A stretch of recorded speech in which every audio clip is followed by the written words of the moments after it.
Hello everyone, welcome back to my channel. Today I am going to talk about the parable of the burning house.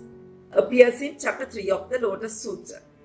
This parable says about a situation where children are in great danger in a house on fire. While expounding the Lotus Sutra, Shakyamuni Gautama Buddha says to his disciple Shariputra, suppose there in a certain city there was a wealthy man. His house was large and spacious but had only one gateway. And one day a fire broke out in the house of this wealthy man who had many children. This is the story. The wealthy man shouted at his children inside the burning house to flee. But the children were absorbed in their games and did not heed his warning, though the house was being consumed by flames. The wealthy man, seeing this great fire spring up on every side, was very alarmed, and he thought, though I can get out safely through the flaming gateway, my children are in the burning house enjoying themselves, engrossed in play without awareness. Fire is closing in on them, but they do not care or become frightened and have no thought of trying to escape. Then the wealthy man thought, this house is already going up in a great blaze. If my children and I do not get out at once, we will certainly be burned alive. Now I have to find some skillful means to get my children to escape from this disaster.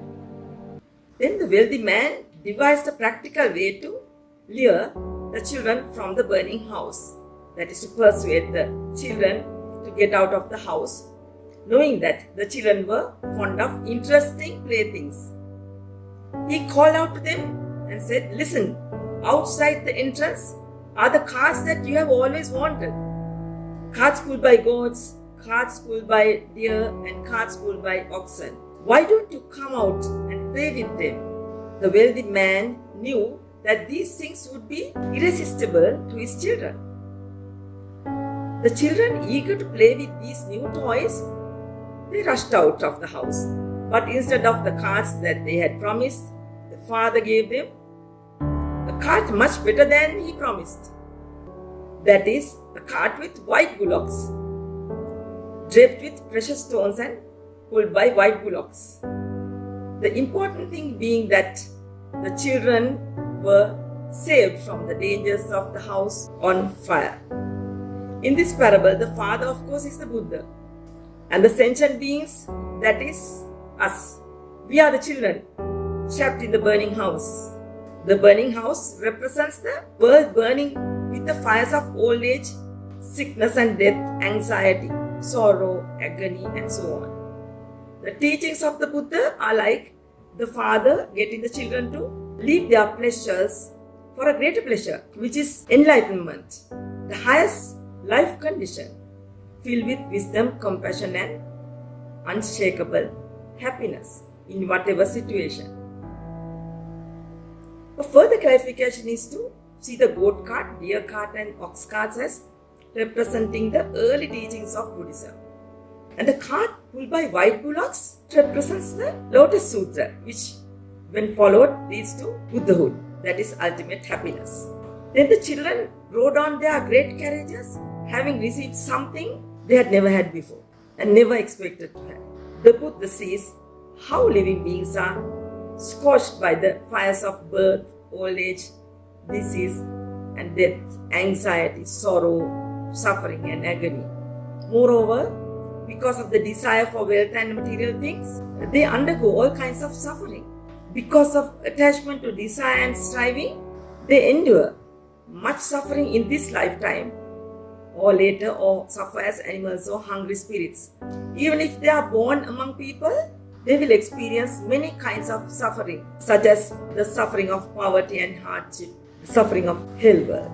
So this is the parable of the burning house. So this may seem like a pretty negative view of our lives. All the stuff we love about our lives, all the things we enjoy, family, pleasures, pastimes, good food, travel, entertainment, are like playthings, and our attachment to them keeps us in a burning house where we will inevitably end up suffering. So as we take delight in our lives, we forget how impermanent and ephemeral everything actually is. We are so busy taking pleasure in our lives that we neglect to nurture our spiritual side, which is the unseen part of our life, in order to prepare ourselves to face inevitable suffering, such as the suffering of poverty, hardships, and suffering of separation from what we cherish, or the suffering from encountering what we hate, old age, disease, loss, and death. And yet we continue as usual, as if we are oblivious to what's going on. And what does coming out of the burning house look like?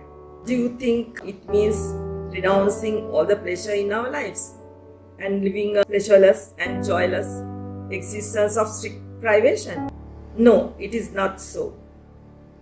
Coming out of the house, finding an even greater reward, that means we never look back, is a completely different perspective. We don't understand it until we have experienced it. And then our preoccupation with our own comfort, pleasure, and entertainment seems very limited. It's not that we reject enjoyment of life, but we see that enjoyment within a largest context. Shortcomings of the world of desire, inability to overcome difficult situations by not nurturing the treasure of the heart. Because we did not spend enough time to develop this unseen side of our lives, that is the spiritual side of our lives, that means if we do not elevate our life condition up to the highest level to understand the reality, we will not be strong enough to handle difficult situations in life and be in a very helpless situation in the future. As prophesied by Shakyamuni Gautama Buddha, the historical Buddha, Nichiren Daishonin proclaimed Nam-myoho Renge-kyo, which is the essence of the Lotus Sutra. When we chant Nam-myoho Renge-kyo, we are able to bring forth the infinite powers from within ourselves, and our lives perfectly harmonize with the universe. In the Lotus Sutra, the Buddha says, in this defiled era, it is the Lotus Sutra that purifies our sense organs and then purifies our thought process of perception, conception, volition, and consciousness, and transforms our lives, leaving us in our highest potentials, enriched with compassion, gratitude, purity, and wisdom. Follow the path preached by the Enlightened One and experience the true benefit of chanting Nam-myoho Renge-kyo. And that's all for today. Please stay tuned for my next video by clicking on the bell icon and subscribing to this channel so that you'll be alerted once it's released. Thanks for watching, and I hope you all stay safe. See you in the next session.